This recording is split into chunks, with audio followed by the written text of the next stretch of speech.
दोस्तों नमस्कार। हिंदी कुंज में आप सभी लोगों का स्वागत है। आज हम लोग बात करने चल रहे हैं भारत में आतंकवाद की समस्या और समाधान पर भाषण के बारे में। या आपको किसी संस्थान में भारत में जो आतंकवाद की समस्या बढ़ी है और उसके उपाय या समाधान पर आपको कोई वक्तव्य देना है तो यह संस्थान में विद्यालय में तो आप किस प्रकार दे पाएंगे, यहाँ पर नमूने के तौर पर बात की जा रही है। यदि आप हिंदी कुंज चैनल में पहली बार आ रहे हैं तो यूट्यूब पर हिंदी कुंज चैनल को सब्सक्राइब कर लें ताकि आपको हिंदी भाषा साहित्य की उपयोगी जानकारी प्राप्त होती रहे। तो शुरुआत करते हैं। देखिए, आप संबोधन चाहे विद्यालय में दे रहे हो चाहे किसी संस्थान में दे रहे हो तो आप वहाँ के जो शिक्षक हैं चाहे अतिथिगण हैं उसको ध्यान में रखते हुए आप अपना संबोधन दीजिएगा। तो शुरुआत करते हैं।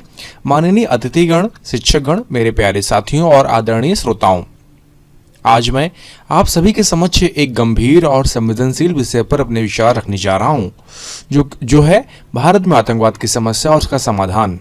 आतंकवाद न केवल भारत बल्कि पूरे विश्व के लिए एक चुनौती है जो मानवता, शांति और विकास के रास्ते में सबसे बड़ा अवरोध बनकर खड़ी है।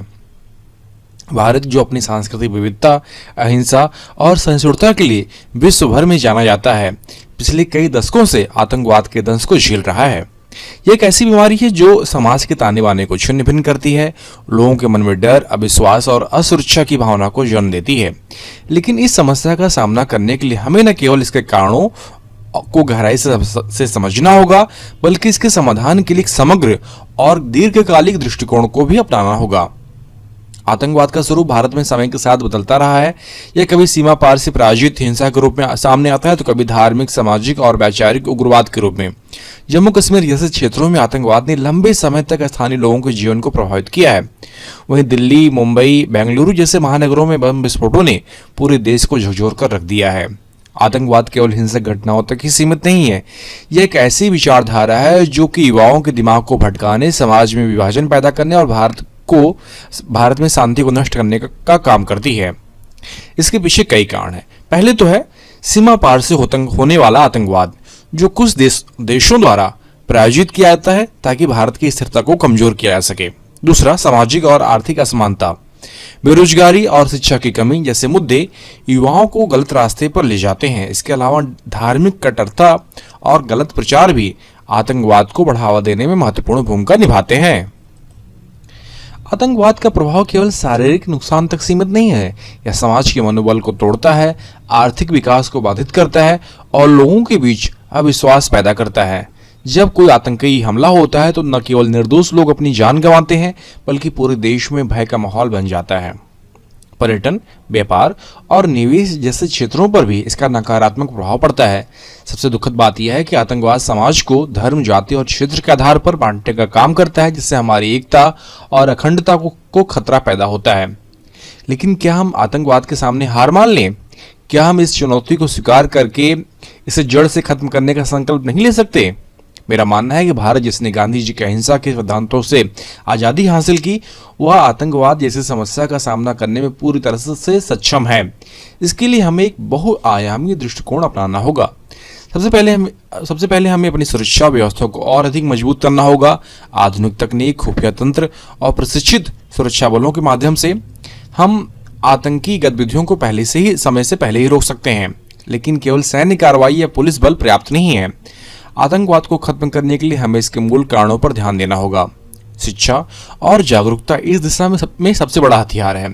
हमें युवाओं को ऐसी शिक्षा देनी होगी जो उन्हें न केवल रोजगार के लिए तैयार करे बल्कि उनमें मानवीय मूल्य, सहिष्णुता और एकता की भावना को भी जागृत करे। इसके साथ ही हमें सामाजिक और आर्थिक असमानता को कम करने के लिए ठोस कदम उठाने होंगे। ग्रामीण और पिछड़े क्षेत्रों में विकास की गति को तेज करना, रोजगार के अवसर पैदा करना और लोगों को मुख्य धारा से जोड़ना आतंकवाद को कम करने में मदद करेगा। धार्मिक कट्टरता और गलत प्रचार को रोकने के लिए सामाजिक संगठनों, धार्मिक नेताओं और मीडिया को एकजुट होकर काम करना होगा। हमें एक ऐसी विचारधारा को बढ़ावा देना होगा जो कि सभी धर्मों और समुदायों के बीच आपसी भाईचारे को मजबूत करे। अंतर्राष्ट्रीय स्तर पर भी भारत को आतंकवाद के खिलाफ अपनी आवाज को और अधिक मजबूत करना होगा। हमें उन देशों के साथ सहयोग बढ़ाना होगा जो कि आतंकवाद से प्रभावित हैं और उन देशों पर दबाव बनाना होगा कि जो कि आतंकवाद को प्रत्यक्ष या परोक्ष रूप से समर्थन देते हैं। संयुक्त राष्ट्र जैसे मंचों पर भारत को आतंकवाद के खिलाफ एक वैश्विक नीति बनाने में नेतृत्व करना होगा। अंत में मैं यही कहना चाहूँगा कि आतंकवाद का मुकाबला केवल सरकार और सुरक्षा बलों की जिम्मेदारी नहीं है, बल्कि हम सभी की साझा जिम्मेदारी है। हमें अपने आसपास के लोगों को जागरूक करना होगा, संदिग्ध गतिविधियों पर नजर रखनी होगी और सबसे महत्वपूर्ण एकता और भाईचारे की भावना को बनाए रखना होगा। आतंकवाद का उद्देश्य हमें डराना और बांटना है, लेकिन अगर हम एकजुट रहें तो कोई भी ताकत हमें हरा नहीं सकती। भारत एक ऐसा देश है जो अपनी सांस्कृतिक और आध्यात्मिक शक्ति के लिए जाना जाता है। हमें इस शक्ति का उपयोग करके आतंकवाद को जड़ से खत्म करना होगा, ताकि हम एक शांतिपूर्ण, समृद्ध और सुरक्षित भारत का निर्माण कर सकें। आइए हम सब मिलकर एक संकल्प लें कि हम आतंकवाद के खिलाफ लड़ाई में एकजुट रहेंगे और अपनी देश भारत को एक बेहतर भविष्य की ओर ले जाएंगे। धन्यवाद। जय हिंद, भारत माता की जय। तो इस तरह आप यह जो भाषण है, वक्तव्य है, 6 मिनट से भी कम समय में अपनी बात कह सकते हैं। आप इसको अपने हिसाब से सुविधानुसार कुछ और चीज़ों को जोड़ सकते हैं जो कि सामयिक विषयों पर हो, सामयिक आतंकवाद के मुद्दे को आप जोड़ सकते हैं।